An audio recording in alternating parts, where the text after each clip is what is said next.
बिस्मिल्लाहिर्रहमानिर्रहीम। अस्सलाम वालेकुम क्लास दोम। उम्मीद करती हूँ आप खैर खैरियत से होंगे। मैं हूँ आपकी इस्लामियात की टीचर मिस सनीला।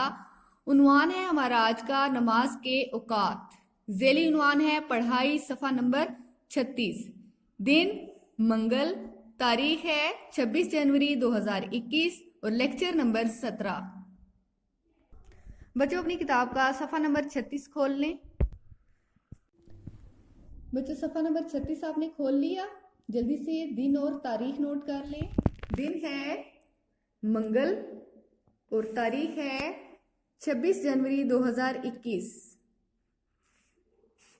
सबक नंबर 12, नमाज के औकात, यानी नमाज कौन से वक्त पे कौन सी नमाज पढ़ी जाती है। ठीक है बच्चों, इस सबक में हम नमाज के फराइज की तादाद और नमाजों के बारे में पढ़ेंगे। ठीक है बच्चों, सबसे पहले हम नमाज की अहमियत के बारे में पढ़ेंगे कि नमाज की अहमियत क्या है। ठीक है, तो मेरे साथ साथ रीडिंग करें। नमाज हर मुसलमान पर पढ़ना फर्ज है। जो भी मुसलमान है ना, उस पर नमाज फर्ज है। ठीक है, फर्ज हम कभी भी छोड़ नहीं सकते। ये हमारी अपनी मर्जी पर नहीं है, ये हम पर फर्ज है। हमने हर हाल में ये पढ़नी है। ठीक है, कुरान मजीद में नमाज पढ़ने का हुक्म 700 बार आया है। देखिए बच्चों, कुरान मजीद में नमाज पढ़ने का हुक्म, ठीक है, ये अल्लाह ताला का हुक्म है। अल्लाह ताला की तरफ से हम पर नमाज फर्ज की गई है और इसके पढ़ने का हुक्म कितनी बार आया है? 700 बार आया है। नमाज पढ़ते वक्त हम अल्लाह के बहुत करीब होते हैं और प्यारे नबी सल्लल्लाहु अलैहि वसल्लम ने फरमाया कि जब नमाज पढ़ने वाला सजदा करता है, ठीक है, जब नमाज में हम सजदे में जाते हैं ना, तो वो उस तरह होता है जैसे उसने अल्लाह के कदमों में सर रखा हुआ है। उस वक्त नमाजी का इस तरह होता है ना कि जैसे हमारे सामने अल्लाह ताला हो और हम सजदे में हैं और हमने अल्लाह ताला के कदमों में सर रखा हुआ है। ठीक है, उस वक्त अल्लाह ताला हमारे इतने करीब होता है। नमाज पढ़ने से अल्लाह की रजा, यानी नमाज पढ़ने से अल्लाह ताला हमसे राजी होता है, अल्लाह की रजा और खुशी हासिल होती है और अल्लाह ताला हमसे खुश होता है। दिन और रात में 5 नमाजें फर्ज हैं। बच्चों, पूरे दिन में हम पर कितनी नमाजें फर्ज हैं? 5 नमाजें फर्ज हैं। नमाजों के औकात ये हैं। औकात यानी किस वक्त कौन सी नमाज पढ़ी जाती है, तो ये नीचे आपको दिए हुए हैं। इसके बारे में हम पढ़ेंगे कि कौन सी नमाज किस टाइम होती है।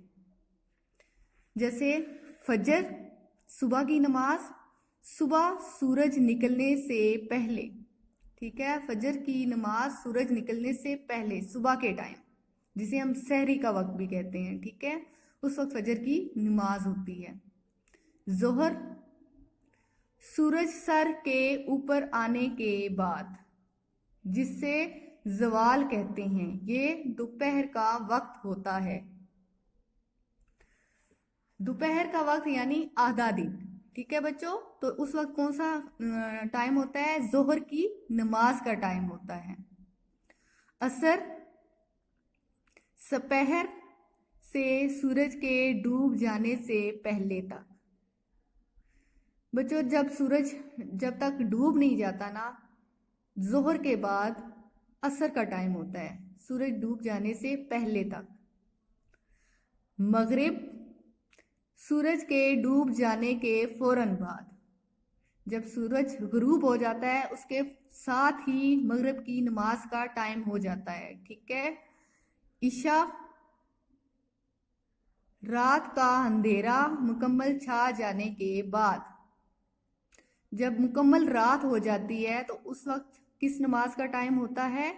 इशा की नमाज का टाइम होता है। ठीक है बच्चों, इसमें हमने नमाज की अहमियत के बारे में पढ़ा कि नमाज हर मुसलमान पर फर्ज है और जब बच्चा 7 साल का हो जाता है ना, तो उस पर नमाज जो है वो फर्ज हो जाती है। 7 साल की उम्र में आपने नमाज पढ़ना शुरू कर देने। ठीक है, اور پیرنٹس کا فرض ہے کہ بچے کو ساتھ ساتھ نماز سکھائیں، اور جب بچہ 10 سال کا ہو جائے تب وہ نماز کا اگر عادی نہیں ہوتا تو پھر اس پر سختی ضروری ہو جاتی ہے، ٹھیک ہے؟ تو سختی سے اس کو نماز کی طرف پیرنٹس کو چاہیے کہ وہ لے کر جائیں۔ اور دوسری بات یہ کہ بچوں، رسول صلی اللہ علیہ وآلہ وسلم نے فرمایا کہ نماز میری آنکھوں کی ٹھنڈک ہے۔ تو پھر آپ سوچیں کہ نماز ہمارے لیے کتنی ضروری ہے، ٹھیک ہے؟ اگر کوئی بیمار ہے نا تو تب بھی اس صورت میں بھی اس کو نماز نہیں چھوڑنی۔ اگر وہ بیٹھ کے نہیں پڑھ سکتا نیچے زمین پر تو وہ کرسی پر بیٹھ کر نماز پڑھے گا، لیکن نماز چھوڑنی نہیں ہے۔ بچوں، آپ نے اس میں نماز کے بارے میں پڑھا، ٹھیک ہے؟ اور قرآن مجید میں نماز پڑھنے کا حکم 700 بار آیا ہے، اور نماز پڑھتے وقت ہم اللہ کے بہت قریب ہوتے ہیں۔ تو آپ نے خود کو نماز کا پابند بنانا ہے، نماز سیکھنی ہے اور نماز کی پابندی کرنی ہے، اور نماز کے اوقات میں ہی آپ نے نماز پڑھنی ہے۔ بچوں، آپ نے کوشش کرنی ہے کہ نماز کا وقت ہوتے ہی آپ نے اول وقت میں ہی اپنی نماز ادا کرنی ہے، ٹھیک ہے؟ تو آپ نے سبق کی بہت اچھے طریقے سے پڑھائی کرنی ہے، اور جو باتیں بتائی گئی ہیں آپ نے ان پر عمل کرنا ہے۔ اپنی ڈائری نوٹ کر لیں بچوں، اپنی ڈائری نوٹ کر لیں۔ ڈائری ہے پڑھائی سبق نماز کے اوقات، ٹھیک ہے؟ آپ نے سبق نماز کے اوقات کی پڑھائی کرنی ہے اچھے طریقے سے۔ اپنا بہت سا خیال رکھیے گا، دعاؤں میں یاد رکھیے گا۔ اللہ حافظ۔